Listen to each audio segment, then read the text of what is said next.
मैं आप लोग के लिए वीडियो लेकर आई हूँ। जैसे कि सीटेट पेपर 2 में सोशल साइंस होता है। सोशल साइंस में 3 सब्जेक्ट होते हैं, हिस्ट्री, सिविक्स, ज्योग्राफी। तो जैसे कि इससे पहले मेरा एक वीडियो था हिस्ट्री क्लास 6 का, चैप्टर 2 शेयर किए हैं आज, उसे आप देख लीजिएगा। और अभी हम आप लोगों को ज्योग्राफी पढ़ाएंगे, जिसमें फर्स्ट चैप्टर होगा। कल फर्स्ट चैप्टर का कुछ पॉइंट आपसे डिस्कस किए, तो उसके आगे हम आज डिस्कस करेंगे फर्स्ट चैप्टर का। ठीक है, ये क्या है कि हम चैप्टर को अच्छे से पढ़ लेने के बाद जो जो मेन पॉइंट होते हैं उसको नोट डाउन किए वो आपके साथ शेयर करेंगे। ठीक है, इससे क्या होगा कि आपको कम समय में अच्छा नोट्स मिल सकता है, ये सब नोट डाउन भी कर सकते हैं। ठीक है, तो आइए हम लोग स्टार्ट करते हैं। चैप्टर का नाम पहला था क्लास 6 सौर मंडल में पृथ्वी। तो हम ये आज कल आप लोग के साथ शेयर किए थे, आज हम उसके आगे पढ़ते हैं। ठीक है, अगर वो वीडियो नहीं देखे तो एक बार अच्छे से देख लीजिएगा। ठीक है, स्टार्ट करते हैं।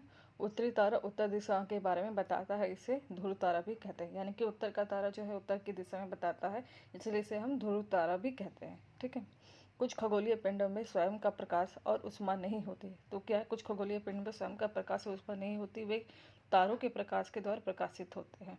और ऐसे पिंडों को क्या कहते हैं, ग्रह कहते हैं। तो ग्रह के पास क्या है कि खुद का प्रकाश और ऊष्मा नहीं होता, वे तारों के प्रकाश और ऊष्मा से प्रकाशित होते हैं, इसलिए इसे इस ऐसे पिंडों को ग्रह कहते हैं। ठीक है, ग्रह जिसे अंग्रेजी में प्लैनेट कहते हैं, ग्रह को इंग्लिश में क्या कहते हैं, प्लैनेट कहते हैं। ठीक है, ग्रीक भाषा में प्लैनेट टाई शब्द से बना है। ग्रीक भाषा में ये प्लेनेटाई शब्द से बना है, जिसका अर्थ होता है प्रारंभिक अर्थात चारों ओर घूमने वाला। तो क्या उसका मतलब होता है, परिभ्रमक अर्थात चारों ओर घूमने वाला। ठीक है, पृथ्वी भी एक ग्रह है। तो पृथ्वी क्या है, ये भी एक ग्रह है। या पृथ्वी अपना संपूर्ण प्रकाश और ऊष्मा सूर्य से प्राप्त करती है। तो पृथ्वी जो है अपना संपूर्ण प्रकाश और ऊष्मा किससे प्राप्त करती है, सूर्य से प्राप्त करती है। और जो पृथ्वी के सबसे समीप का तारा, और पृथ्वी के क्या है सबसे समीप का तारा कौन है, सूर्य है। पृथ्वी को अत्यधिक दूरी से जैसे चंद्रमा से, पृथ्वी को अत्यधिक दूरी से जैसे चंद्रमा से। ठीक है, चंद्रमा एक उपग्रह है। चंद्रमा क्या है, एक उपग्रह है, यह हमारी पृथ्वी का सहचर है, इसे हम पृथ्वी का सहचर भी कहते हैं। ठीक है, और इसके चारों तरफ चक्कर लगाते रहता है। जो चारों तरफ इसके चक्कर लगाते रहता है, कौन लगाते रहता है, चंद्रमा पृथ्वी के चारों ओर। हमारी पृथ्वी के अतिरिक्त 8 अन्य और भी ग्रह हैं। पृथ्वी के अतिरिक्त 8 अन्य भी ग्रह हैं, मतलब कितने ग्रह हो गए, 9 ग्रह हो गए, जो सूर्य के प्रकाश तथा ऊष्मा प्राप्त करते हैं। जो सूर्य के प्रकाश और ऊष्मा प्राप्त करते हैं, उनमें से कुछ के पास तो अपने चंद्रमा भी नहीं है। तो उनके कुछ के पास क्या है, अपने चंद्रमा भी है। बृहस्पति, शनि और यूरेनस के चारों तरफ छल्ले हैं। तो ये भी पूछ सकता है कि किसके तरफ चारों छल्ले हैं, तो अब बृहस्पति, शनि, यूरेनस का चारों तरफ छल्ले आप ये कह सकते हैं। ठीक, सूर्य, 9 ग्रह, उपग्रह तथा कुछ अन्य खगोलीय पिंड जैसे क्षुद्र ग्रह और उल्का पिंड आदि मिलकर सौरमंडल बनाते हैं। तो सौरमंडल कैसे बनता है, सूर्य हो गया, फिर 9 ग्रह, उपग्रह, कुछ अन्य खगोलीय पिंड और 6 से क्षुद्र ग्रह और उल्का पिंड आदि मिलकर क्या सौरमंडल बनाते हैं। उन्हें हम सौर परिवार भी कहते हैं। इसे हम सौर परिवार भी कहते हैं, जिसका मुखिया कौन होता है, सूर्य होता है। ठीक है, सूर्य सौरमंडल के केंद्र में स्थित, सूर्य जो है वो सौरमंडल के केंद्र में स्थित होता है और यह बहुत बड़ा होता है और अत्यधिक गर्म गैसों का बना होता है। तो कौन, सूर्य जो सौरमंडल के केंद्र में रहता है और ये बहुत बड़ा होता है और ये अत्यधिक गर्म गैसों का बना हुआ है। ठीक है, सूर्य पृथ्वी के लगभग 15 करोड़ किलोमीटर दूर स्थित है। सूर्य जो है पृथ्वी से कितना किलोमीटर दूर स्थित है, ये 15 करोड़ किलोमीटर दूर है। ठीक है, ये भी क्वेश्चन पूछा जा सकता है। खगोलीय पिंडों और उनकी गति के संबंध में अध्ययन करने वाले को खगोल शास्त्री कहा जाता है। जो खगोल पिंडों और उनकी गति के संबंध में जो अध्ययन करते हैं उनसे क्या कहते हैं, खगोल शास्त्री कहा जाता है। ठीक है, आर्यभट्ट प्राचीन भारत के विख्यात खगोल शास्त्री थे। ये भी क्वेश्चन आ सकता है कि आर्यभट्ट कौन थे, तो आप बता सकते हैं कि प्राचीन भारत के विख्यात खगोल शास्त्री थे। सौरमंडल में कुल 9 ग्रह है। सौरमंडल में कितने ग्रह हैं, 9 है। ठीक है, सूर्य से दूरी के अनुसार वे निम्न है। सूर्य की दूरी के अनुसार है, जैसे कि बुध, शुक्र, पृथ्वी, मंगल, बृहस्पति, शनि, यूरेनस, नेपच्यून तथा प्लूटो।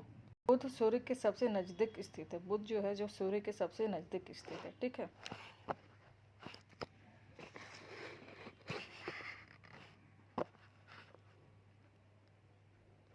शुक्र ग्रह को पृथ्वी का जुड़वा ग्रह माना जाता है। तो किसे जुड़वा ग्रह माना जाता है, तो आप बता सकते हैं शुक्र ग्रह को, क्योंकि इसका आकार तथा आकृति लगभग पृथ्वी के ही बराबर, क्योंकि ये आकार और आकृति में ये पृथ्वी के ही बराबर है। तो किसे जुड़वा कहा जाता है, तो आप शुक्र ग्रह को कहा जाएंगे कि शुक्र ग्रह है जो उसे पृथ्वी का जुड़वा ग्रह कहा गया है। ठीक है, क्योंकि ये आकार और आकृति में पृथ्वी के बराबर है। ठीक है। सूर्य से दूरी के अनुसार पृथ्वी तीसरा ग्रह। सूर्य से दूरी के अनुसार पृथ्वी क्या है, तीसरा। सूर्य से दूरी के अनुसार पृथ्वी क्या है, तीसरा ग्रह। ठीक है। अंतरिक्ष से देखने पर पृथ्वी नीले रंग का ही दिखाई देती है, इसलिए इसे नीला ग्रह कहते हैं। अंतरिक्ष से देखने पर पृथ्वी क्या है, नीला दिखाई देता है, इसलिए इसे नीला ग्रह भी कहते हैं। ये छोटे छोटे पॉइंट है जो आपको पता होना चाहिए, क्योंकि क्वेश्चन किसी भी तरह से पूछ सकता है। आपको रेडी है उसको रहना चाहिए उसका जवाब देने के लिए। ठीक है। क्योंकि इसका 2/3 सतह पानी के आवरण से ढकी है। क्यों पृथ्वी को नीला ग्रह कहा था, क्योंकि इसका 2/3 सतह जो है वो पानी के आवरण से ढकी रहती है, इसलिए इसे नीला ग्रह कहते हैं। किसे कहते हैं, तो पृथ्वी को। ठीक है, आगे पढ़ेंगे। पृथ्वी के पास सिर्फ एक उपग्रह स्थित है, चंद्रमा। पृथ्वी के पास क्या है, सिर्फ एक उपग्रह है, और वो क्या है, चंद्रमा। चंद्रमा पृथ्वी से लगभग 3,84,400 किलोमीटर दूर स्थित। चंद्रमा पृथ्वी से लगभग 3,84,400 किलोमीटर दूर स्थित है। ये भी क्वेश्चन आ सकता है कि चंद्रमा पृथ्वी से कितना दूर है, तो आप बता सकते हैं कि 3,84,400 किलोमीटर दूर है। ठीक है। तारों, ग्रहों और उपग्रहों के अलावा असंख्य छोटे पिंड भी सूर्य के चारों तरफ चक्कर लगाते रहते हैं। ये पिंड क्षुद्र ग्रह कहलाते हैं। तो ये भी पूछ सकता है कि क्षुद्र ग्रह कौन है, तो तारों, ग्रहों और उपग्रहों के अलावा असंख्य जो छोटे पिंड भी सूर्य के चारों तरफ चक्कर लगाते हैं, उन्हें ही क्षुद्र ग्रह कहलाते हैं। जो छोटे पिंड होते हैं उन्हें हम क्षुद्र ग्रह कहते हैं। ठीक है।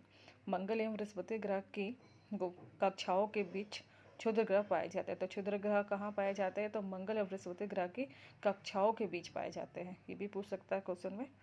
सूर्य के चारों ओर चक्कर लगाने वाले पत्थरों के छोटे छोटे टुकड़े उल्कापिंड कहलाते हैं। तो उल्कापिंड किसे कहते हैं, तो सूर्य के चारों ओर जो चक्कर लगाने वाले पत्थरों के छोटे छोटे जो टुकड़े होते हैं उसे हम उल्कापिंड कहते हैं। लाखों तारों का एक समूह होता है, इस पट्टी को आकाशगंगा कहते हैं और मिल्की वे भी कहते हैं। तो जो लाखों तारों का एक जो समूह होता है उसे हम मिल्की वे या आकाशगंगा कहते हैं। ठीक है। ये जो पॉइंट है ये पता होने से आप आंसर अच्छे से दे सकते हैं। ठीक है, इसलिए सारे पॉइंट है जो आपको पता होना चाहिए। ठीक है।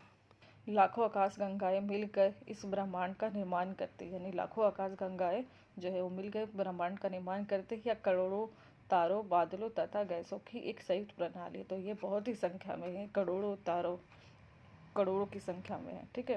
सौरमंडल आकाशगंगा का एक महत्वपूर्ण भाग है। प्राचीन भारत में इसकी कल्पना आसमान में प्रकाश की एक बहती नदी से की गई थी। तो ये भी आप बता सकते हैं। ठीक है। इसी प्रकार इस सफ़ेद पट्टी का नाम आकाशगंगा पड़ा, इसलिए इसका नाम सफ़ेद पट्टी का नाम आकाशगंगा पड़ा। ठीक है। नील आर्मस्ट्रॉन्ग पहले ऐसे व्यक्ति थे जिन्होंने 29 जुलाई 1959 को सर्वप्रथम चंद्रमा की सतह पर कदम रखा। तो ये भी आप बता सकते हैं कि पहला व्यक्ति कौन है, तो नील आर्मस्ट्रॉन्ग है, जिन्होंने 29 जुलाई 1959 को 69 को सर्वप्रथम चंद्रमा की सतह पर कदम रखा था। ठीक है। अंतरिक्ष में उपस्थित कुछ भारतीय उपग्रह है, इनसेट हो गया, IRS, एडूसेट इत्यादि। तो ये भी पूछा जा सकता है कि भारतीय उपग्रह कौन कौन है। तो ठीक है, जो अंतरिक्ष में उपस्थित है, तो ये तीन है, ज़्यादा है भी नहीं, तो आपको नाम याद करने में कोई दिक्कत नहीं होगा। इनसेट, IRS और एडूसेट इत्यादि। ठीक है। आज के लिए इतना ही है। कल हम चैप्टर 2 पढ़ेंगे, ग्लोब, अक्षांश और देशांतर। ठीक है। अभी तक आप मेरे चैनल को लाइक, शेयर और सब्सक्राइब नहीं किए हैं तो कर लीजिएगा। सब्सक्राइब करने से ये फ़ायदा है, सब्सक्राइब करिएगा तो आपको क्या है कि जो भी मैं वीडियो डालूँ तो आपको उसका नोटिफिकेशन मिलते रहेगा, और आपको एग्ज़ाम में तैयारी करने में मदद मिलेगी इन वीडियो को देखने से। इन वीडियो को आप 1 या 2 बार अच्छे से देखेंगे तो आपको बहुत ही अच्छे से समझ में आ जाएगा। और अगर इसमें भी कोई दिक्कत हो तो आप कमेंट में करके ज़रूर बताइएगा कि इसमें क्या दिक्कत है, तो मैं उसको सुधार सकूँ। ठीक है। तो आज के लिए इतना ही। Thank you.